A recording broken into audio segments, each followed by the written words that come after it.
Selamlar. Arkadaşlar, şimdi Mascete plajı diye bir yere geldik. Bali'nin doğusunda kalan siyah kumsalıyla ünlü. Bayağı bildiğiniz siyah kum var cidden. Hiç görmemiştim, denk gelmemiştim daha önce. Ve bugün geleneksel bir gün var sanırım. Burada o kadar fazla geleneksel kıyafetler giymiş insanlar var ki. Şimdi birazdan size onları da göstereyim. Şöyle hatta göstereyim. Bakın.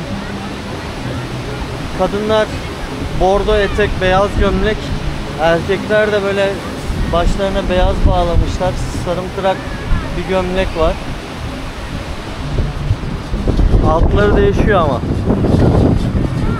Şu an oraya doğru gidiyorum. Az önce şelaleye giderken de çekmiştim hatta videoya. Köylerde de yürüyen insanlar vardı. Büyük ihtimalle Bali için özel bir gün, Hindu inancı için özel bir gün bugün. Birine sormak lazım. Bakalım birini bulursam soracağım şimdi. Hemen ileride de Karamas plajı diye bir yer var. Biraz deniz dalgalı burada. Canggu tarafı falan şeyde kalıyor. Batı tarafında kalıyor. Burası doğu tarafı. Bir motor kiralamışken gelelim dedik. Şöyle ben size insanları göstereyim. İnsanlar oturmuşlar.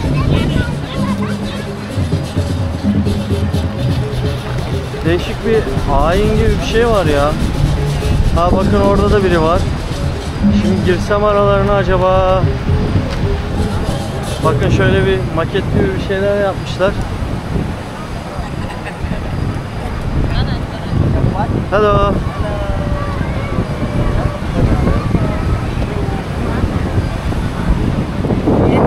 Baksanıza.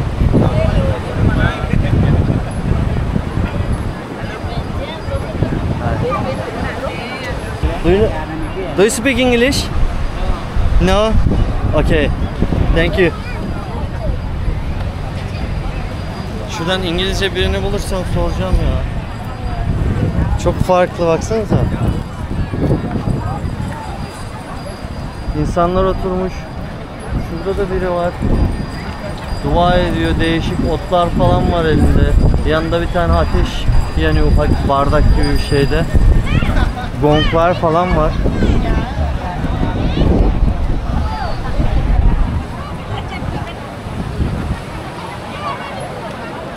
Çok da araya girmeyeyim diyorum ama şuradan birini bulabilirsem.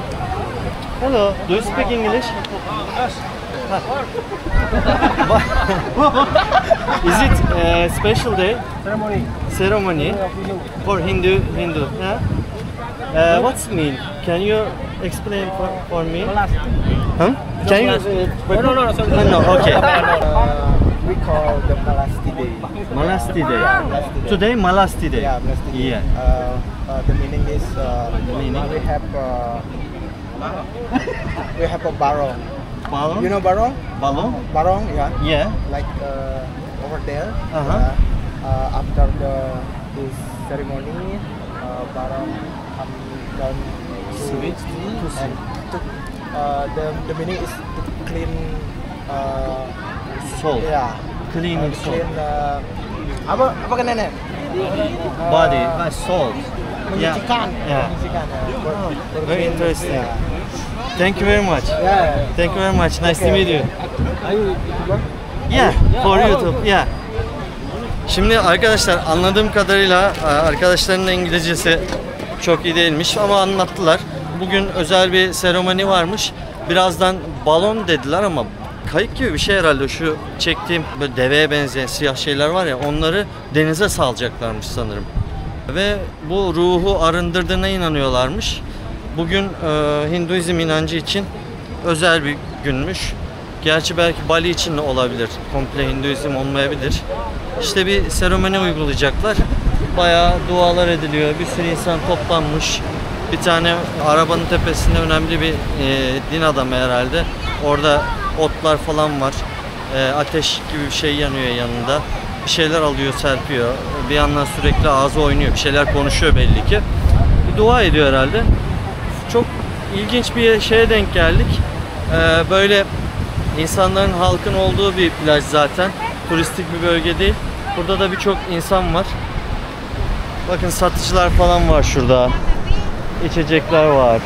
Yemekler var. Ha, sonuna geldik.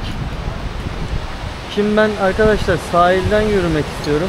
Şöyle bir aşağı doğru inelim bakalım neler var diyeceğim de. Sahilde çok sular yüksek. Sahilden de yürüyemeyeceğim. Burayı rahatsız etmeden millete arka taraftan geçeyim. Belki orada başka bir şey görürüz. Sonra bu seremoni alanından çıkınca sahile ineriz. Ha bakın size bahsettiğim adam, dua eden adam giyinmiş. Yüksek bir yerde oturuyor. Duasını ediyor. Orada da farklı öyle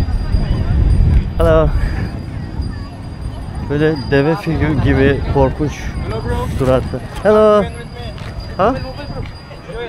Join. Okay. I will pray. I took video for YouTube. Oh yeah? Yeah. YouTube. Hello Turkey. Turkey. Where you come from? Istanbul. Istanbul. It's called Turkey. Istanbul. Or You know Turkey. Istanbul? Yeah, I Turkey, know. yeah.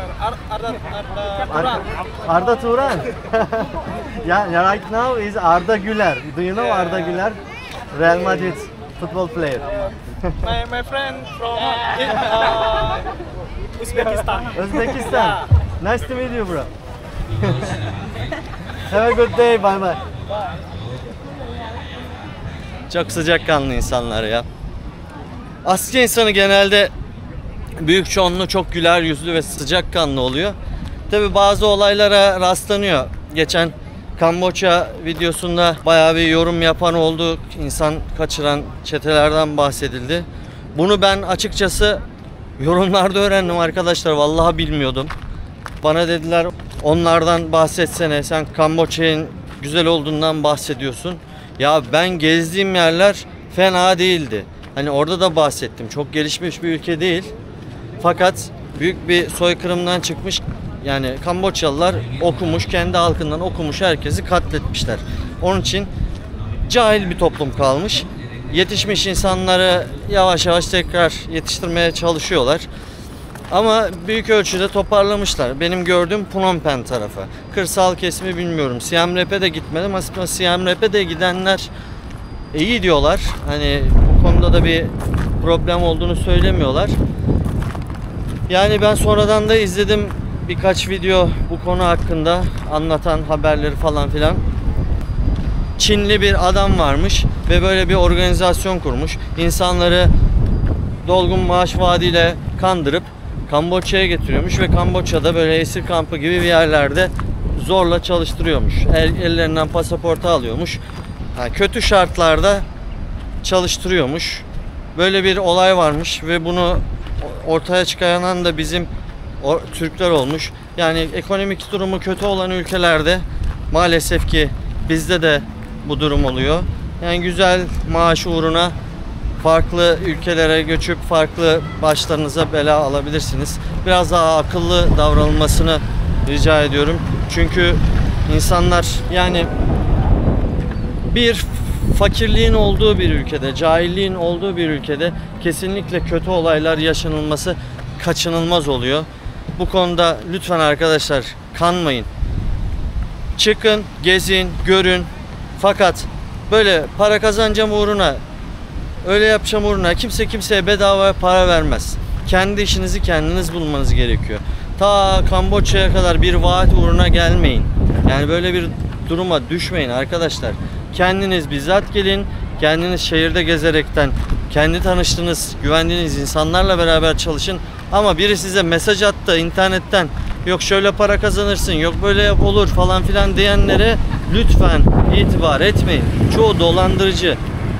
Yani buralarda zaten 100 dolara, 200 dolara insan çalıştırabiliyorken kimse size 1500 dolar, 2000 dolar maaş vaat etmez. Lütfen.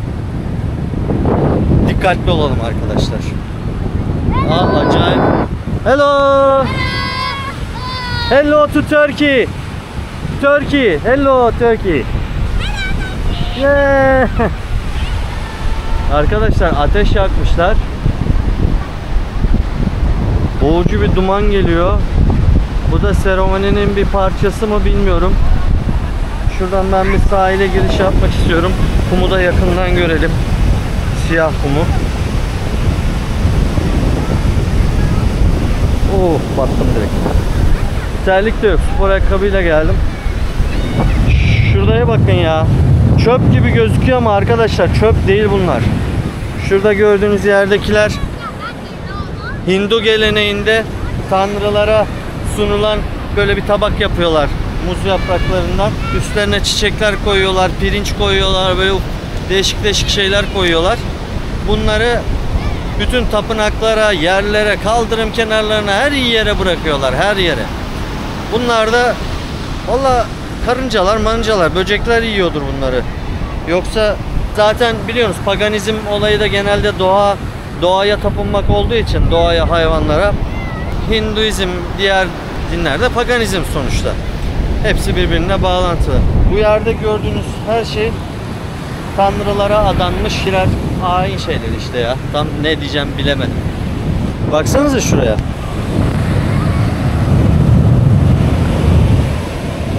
Meyveler var. Şurada muz vardı. Nerede o? Şurada böyle asa gibi bir şey ya. Ha bakın muz var. Asaya bağlanmış. Bakın şurada yerde de muz var. Sonra bunları muhtemelen temizleyecekler. Ama şu an yerler çöp gibi olmuş. Şurada da bir şeyler yakıyorlar. Millet çoluk çocuk almış. Oturuyorlar, anne babası orada. Dalgalara bakın ama ya. Bayağı yüksek dalgalar var. Ama kum çok acayip geldi bana ya. Şuraya bakar mısınız? Kapkara kum. Olta galiba bu da. Hello. Is it fishing? Yeah. Çok güzel dalgalar. Şurada da fotoğraf çekiliyorlar galiba. Klasik Ruslar. Ama Çinliler kadar olamazlar. Ellerinde kamera sürekli, yani rahat 2 saat çekiliyorlar. Ha bakın. Seremoni şeylerini yapıyorlar.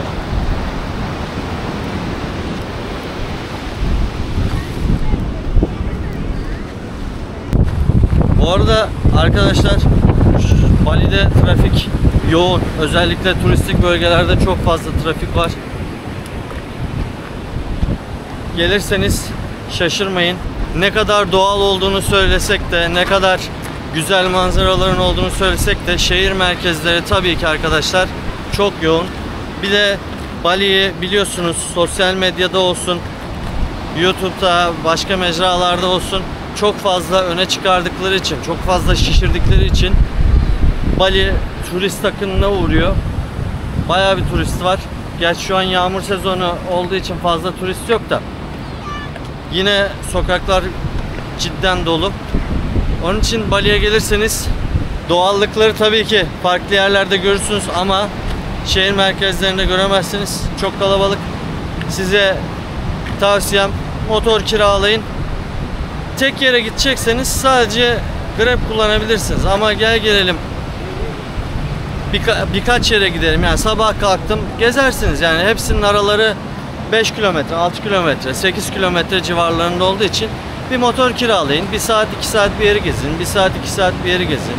Derken günü 3-4 yeri gezerekten tamamlayabilirsiniz. Pirinç tarlalarıyla su tapınağının arası 3 kilometre 4 kilometre civarında bir şey. Orada birçok daha alan var. Böyle pirinç tarlaları olsun, terasları olsun, safari yerleri olsun. Oraları da gezebilirsiniz. Biz oralara çok fazla girmedik. Meşhur olanlarına gittik. Şelaleler var, evet. Şelaleleri söylemedim. Şimdi hemen yan tarafa geldik. 2 kilometre falan ilerledik. Selükat sahili diye bir yere geldik. Aynı şekilde kapkara bir kum.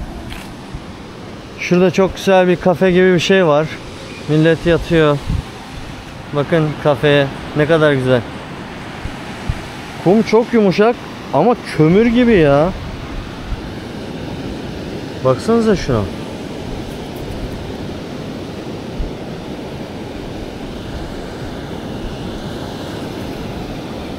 Çok ilginç. Elimi de kara yap. Ama mekanlar çok güzel, baksanıza sahile burada bakan böyle şeyler yapmışlar, şezlong gibi. Evet, burada yerel insanlar da var sanırım ama genelde turist var şöyle baktığımızda. Hatta şurada ileride de çok güzel bir kafe gibi bir şey görüyorum orada. Burası bir şey yazmışlar, onun üstüne bas. Burası daha turistik olan bir yer. Tam da gün batımına geldik. Ama gün buradan batmıyor ya. Buradan batsa iyiydi. Ya arkadaş, taş bile kara ya. Taş bile siyah. Şuna bakın. Arkadaşlar selamlar. Az önceki siyah kumlu sahilden dönerken yolda bir ufak yerel bir dükkana oturalım dedik. Bir şeyler yiyelim. Geldik. Fiyatlar dehşet ucuz bu arada. Nasi goreng sipariş ettik. Kızarmış pilav. Ben dana etli. Hatice de tavuk etli. Fiyatı size söyleyeyim, sadece 10 rupi. Şimdi tavuktan bir sorar mısın? Yok mu? Vallahi bende var. Şöyle göstereyim.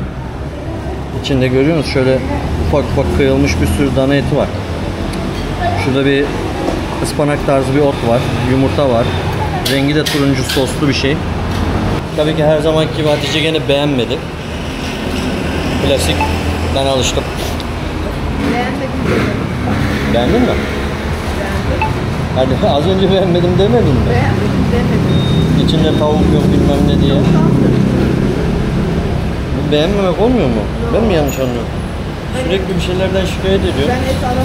Bu turistik bölgelerde, yani bizim kaldığımız Ubud'da bu nasi goreng minimum 35K'ya bulduk ki çoğu yerde de 50K falan. Burada ise 10K. Yani turistik mekanla yerel mekanın arasındaki farkı anlayabilmeniz için söylüyorum. Tabii ki dünyanın her yerinde bir turistseniz büyük fiyatlara maruz kalırsınız. Fakat böyle yerel yerlere gelirseniz dehşet ucuz fiyatlar var. Ben yemeğe geçiyorum. Görüşürüz.